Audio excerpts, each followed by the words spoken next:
पहले हम दुआ पढ़ेंगे। दुआ के लिए हाथ बुलंद कीजिएगा। जैसे कि आप जानते हैं आज दिन हफ्ते का तारीख 19 दिसंबर 2020।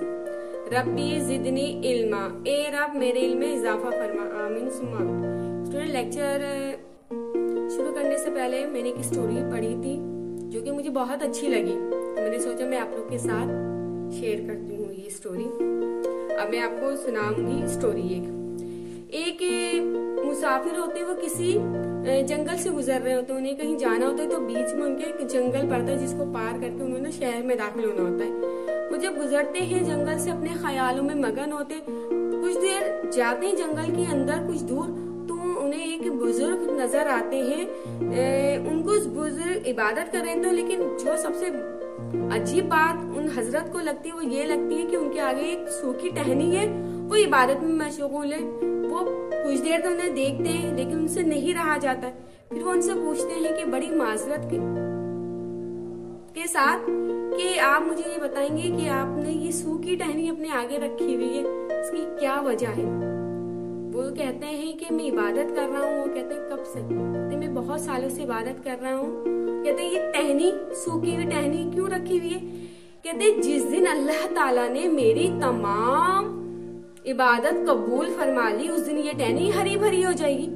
वो कहते हैं आपको यकीन है? कहते हैं बेशक मुझे अपने रब की जात पर यकीन है। वो कहते हैं अगर मैं ऐसा करना चाहूँ क्या मेरी इबादत भी अल्लाह ताला कबूल फरमाएंगे? वो कहते हैं बेशक। वो वजू करते हैं और इबादत के लिए उन साहब के बराबर में बैठ जाते हैं और एक टहनी जो सूखी भी होती है वो अपने आगे गाड़ लेते हैं, यानी रख लेते हैं, लगा लेते हैं। इबादत में मशगूल हुए भी उन्हें 5 मिनट ही हुए होते हैं कि एक बच्चे की रोने की आवाज आती है। वो थोड़ा सा इधर उधर देखते हैं फिर होते, लेकिन उनसे नहीं रहा जाता है। वो जो पहले साहब इबादत कर रहे होते हैं वो उनसे कहते हैं कि हजरत आप तो कई सालों से इबादत कर रहे हैं, आप उठ के चले जाएं, देखें ये बच्चा क्यों रो रहा है। वो हजरत बड़े गुस्से से जवाब देते हैं कि नहीं भाई मैं नहीं जाऊंगा, और अगर यही लम्हा मेरी दुआ के कबूलियत का हुआ, इबादत की कबूलियत का हुआ, तो मैं क्या करूंगा? इतने साल से मैं बैठा हुआ हूँ। बड़े रूडली से जवाब देके अपनी इबादत में मशगूल हो जाते हैं। जो नया आदमी बैठा होता है वो फिर हो जाते हैं, लेकिन फिर बच्चे की रोने की आवाज मुसलसल बुलंद होती है। वो बहुत परेशान होते हैं ना, वो अपनी इबादत छोड़ते हैं और उठ के देखते हैं कि आए ये रोने की आवाज आ कहाँ से रही है। कुछ देर जाते हैं उन्हें एक झोपड़ी नजर आती है, उसमें एक बच्चा होता है जो कि बिलबिला के रो रहा होता है। उनको कुछ नहीं समझ में आता। सामने झोपड़ी के कोने में एक मटका रखा हुआ होता है। वो उठाते हैं, इस मटके से पानी लेते हैं, बच्चों को पिलाते हैं। इतने में वो बच्चों को पिलाते हैं, बच्चा खामोश होता है। इतने में बच्चे की माँ भी आ जाती है। वो कहती है कि बहुत बहुत शुक्रिया, मैं जंगल से लकड़ियां काटने गई थी, आपने मेरे बच्चे को उठाया, इसे चुप करवाया, बहुत बहुत शुक्रिया, इसका आपको अजर अल्लाह ताला देगा। वो मुस्कुराते हुए निकलते हैं और अपनी जानिब जब आते हैं जहाँ वो इबादत के लिए बैठे होते हैं, वो देखते हैं कि उनकी टहनी हरी भरी हो गई।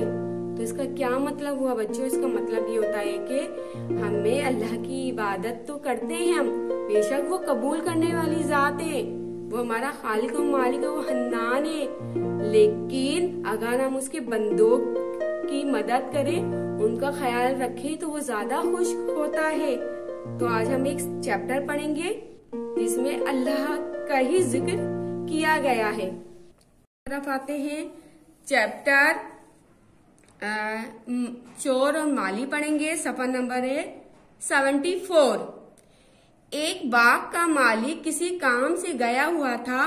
मौका पाकर एक शख्स सेब के दरख्त पर चढ़ गया और दरख्त की डालियों को इतना हिलाया कि सारे सेब नीचे गिर पड़े। इतने में माली वापस आ गया। चोर को दरख्त पे देख के बोला, ए चोर, क्या तुझे अल्लाह का खौफ नहीं जो सेब चुरा रहा है? चोर ने जवाब दिया, क्या तुझे मालूम नहीं हर चीज का मालिक अल्लाह है, ये सेब अल्लाह के हैं। अगर मैंने सेब ले लिए तो तेरी चीज नहीं ली, अल्लाह की चीज ली है। क्या तुझे नहीं पता कि हर काम अल्लाह की मर्जी से होता है? इसके हुक्म के बगैर मैं तेरे सेब कैसे ले सकता था? माली ने दिल में सोचा, ये आदमी बहुत तेज है, मुझे बेवकूफ बना रहा है, मुझे भी कोई चाल चलनी होगी। माली ने चोर से कहा, आप बहुत अक्लमंद इंसान मालूम होते हैं। जरा नीचे तशरीफ लाइए और मुझे मजीद अच्छी अच्छी बातें बताइए।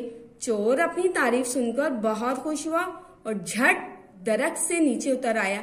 जैसे ही इसने जमीन पर कदम रखा, माली ने इसे पकड़ लिया, रस्सी से जकड़ के, यानी रस्सी से जकड़ के पकड़ के, खूब टाइट किस्म का पकड़ के उसको दरख्त से बांध दिया।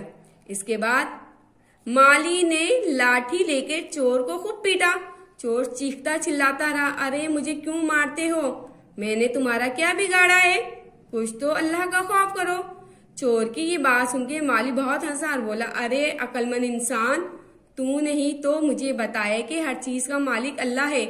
ये लाठी भी अल्लाह की है, ये रस्सी भी जिससे मैंने तुझे जकड़ा है ये भी अल्लाह की है। हर काम अल्लाह की मर्जी से होता है, इसके हुक्म के बगैर मैं तुझे कैसे मार सकता हूँ? माली से अपनी ही कही हुई बात सुनकर वो चोर बहुत पछताया, माफी मांगी। माली ने इसे ये कहकर छोड़ दिया, खबरदार जो अल्लाह का नाम लेकर कभी किसी को धोखा देने की कोशिश की। नंबर 76 पर आइएगा। पहला सवाल, माली ने चोर को सजा देने के लिए कौन सी चाल चली, अपने अल्फाज में बयान कीजिएगा। ये आपको पहला सवाल है, इसका एक सवाल आपको कॉपी पे करना है। इंशाल्लाह हम इसके बाकी सवाल जूम की क्लास में करेंगे। जब तक के लिए अल्लाह हाफिज।